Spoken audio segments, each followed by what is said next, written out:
Oiê, eu sou a Lari e hoje a gente vai falar sobre o terceiro e o quarto livro da série Os Bridgertons, da Julia Quinn, sendo estes Um Perfeito Cavalheiro e Os Segredos de Colin Bridgerton.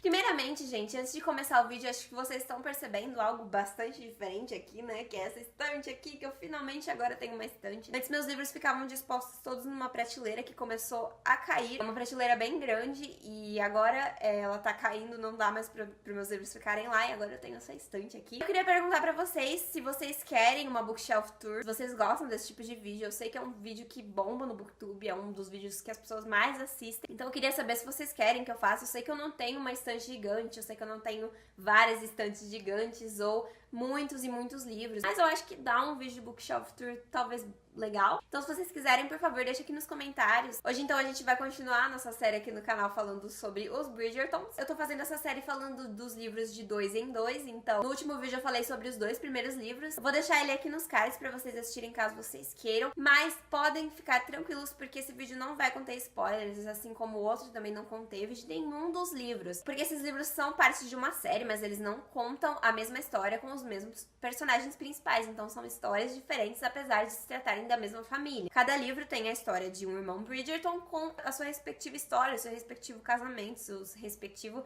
caso de amor. Vamos começar então falando sobre Um Perfeito Cavalheiro, que é um reconto da Cinderela. Eu não poderia ter ficado mais feliz quando eu descobri que esse livro era um reconto da Cinderela, porque eu sou uma apaixonada por contos de fadas. Seguindo na linha dos Bridgertons, ele vai contar a história do Benedict, que é o segundo irmão Bridgerton. Até que no meu vídeo de leituras do mês eu acabei falando erroneamente o nome do personagem. Eu falei que era sobre o Colin, mas o Colin é o próximo. E era porque eu tava lendo e eu acho que eu tava com o nome do Colin na cabeça e eu acabei falando Colin, mas na verdade é sobre o Benedict. E pra falar sobre a história do Benedict, sobre a história de amor do Benedict, eu preciso falar também da nossa personagem feminina principal, que é a Sophie. A Sophie é uma filha bastarda de um conde, que são filhos que nascem fora do casamento. Eles são muito mal vistos, principalmente as mulheres, né? Porque as mulheres já são mais cobradas, né? Mais mal vistas de qualquer forma. Imagina sendo filha bastarda. A Sophie, ela vai ser criada por esse conde, ela vai ser admitida na casa desse conde, mas não como uma filha. Ele vai fingir aí pra sociedade que ela é uma parente distante, a filha de um parente distante dele, e que ele vai tomar ela como sua pupila pra cuidar dela, pra ensinar ela, pra dar o que ela precisa. E ele constrói essa farsa aí, mas todo mundo sabe que ela é muito parecida com ele, que é a filha dele, mas ninguém toca no assunto. Esse conde então vai se casar com uma viúva. Essa viúva tem 2 filhas. Depois de um tempo que ele se casou com essa mulher, ele vai acabar falecendo e a Sophie vai ficar na mão dela e das 2 irmãs postiças dela. Só que ela é tratada de uma forma muito ruim dentro dessa família. Ela só tá morando com elas porque o conde deixou um salário a mais para que essa mulher admitisse a Sophie em casa e cuidasse dela até os 21 anos. Mas elas maltratam muito ela e vão acabar fazendo ela de empregada, de escrava, né, basicamente. E como essa alta sociedade, ela tem vários bailes, né, muitos e muitos bailes acontecendo,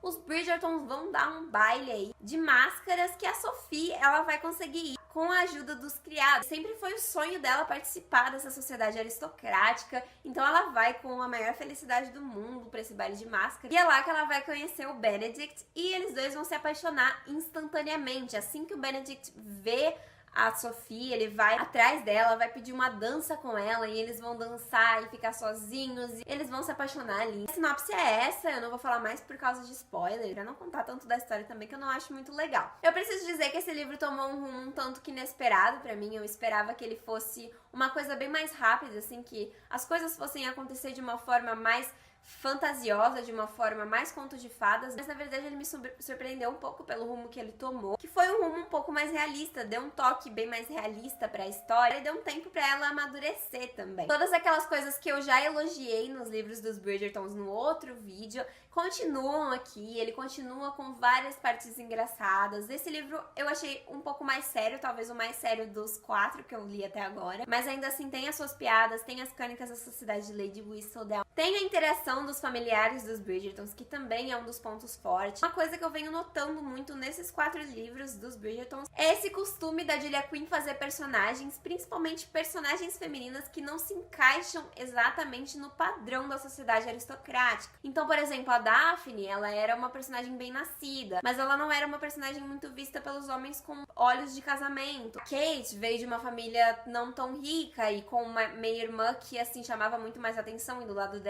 ela não brilhava. Agora a gente tem a Sophie, que é uma personagem que é uma bastarda, que não é nada convencional aos olhos da sociedade, então eu acho que isso vem um tanto como um desafio também, assim, né, as convenções daquela época. No próximo livro a gente tem isso também com a Penélope, que ela já apareceu nos outros livros dos Bridgertons. Ela é uma pessoa que não é muito bem vista também aos olhos da sociedade, ela é vista como brega, os vestidos que ela usa fazem ela ficar muito opaca, ela não é bem vista. Então tem realmente essa coisa, e é uma coisa que eu acabei gostando muito, eu acho um toque muito especial. Faz também a gente não ver a coisa só por esse lado, né, dos parezinhos perfeitinhos ficando juntos. Em Os Segredos de Colin Bridgerton, então, a gente vai ter a história do Colin, que é o terceiro irmão Bridgerton, e da Penelope Featherington, que é uma amiga dos Bridgertons, uma amiga da Eloise, que é uma das irmãs Bridgertons também, então ela é a melhor amiga dela, que é uma das irmãs Bridgertons também, então ela é a melhor amiga dela. Ela convive com os Bridgertons desde sempre, como uma segunda família pra ela, e ela sempre foi apaixonada pelo Colin, que é um rapaz bem gentil, bem espirituoso, assim, ele viaja muito pelo mundo, ele tem esse espírito muito aventureiro e uma vontade de não se casar também. Ele já tem 33 anos, o que pra essa época é considerado uma pessoa já velha, mas os homens era aceitável você ter essa idade e ainda não ter se casado. As mulheres, como a Penélope, por exemplo, que ela já tem 28 anos no livro, ela é considerada uma solteirona. Todo mundo já sabe que as chances dela se casar são muito pequenas, principalmente porque quando ela era mais nova também, ela nunca recebeu uma proposta, um pedido de casamento. E enfim, ela é apaixonada pelo Colin há muito, muito tempo, só que o Colin não enxerga ela. Então é uma questão mesmo de ele não enxergar o que tá na frente dele, apesar dele ter sido amigo dela há muito tempo. Ele não vê ela como mais do que isso, apesar dela só ter olhos pra ele. Mas aí a Penélope, ela vai acabar descobrindo, sem querer ou nem tanto sem querer, um segredo do Colin que vai acabar aproximando os dois. E depois que eles têm um primeiro beijo, eles se aproximam mais. Por causa disso, o Colin vai começar a enxergar a Penélope de outro jeito e ver que ela pode ser muito mais do que aquilo que ele conseguia ver antes, né? E ele fica nessa luta interna pra saber se foi ele que mudou ou se foi a Penélope que mudou o jeito dela. Esse livro fala bastante sobre autodescoberta também, tanto do lado do Colin quanto do lado da Penélope, mas mais do lado do Colin. Eu achei que ele tem muitas inseguranças dentro dele também, que vão sendo aí sanadas, né, curadas ao longo do livro. E é claro, também é um romance muito legal. É aquela coisa da amizade que vira o amor e que o menino finalmente percebe que a menina é a mulher da vida dele, tava ali na frente dele, ele nunca percebeu. Tô falando menino e menina, mas eles já são bem velhos, né? A gente vai ter aí alguns segredos revelados também, além do segredo do Colin. E enfim, gente, são livros incríveis. Eu continuo amando muito a série dos Bridgertons. Pessoal, foi isso. Eu espero muito que vocês tenham gostado desse vídeo. Se vocês gostaram, por favor, não se esqueçam de deixar um gostei aqui embaixo e se inscrever no canal caso você ainda não seja inscrito. Foi isso, gente. Tchau. Até o próximo vídeo.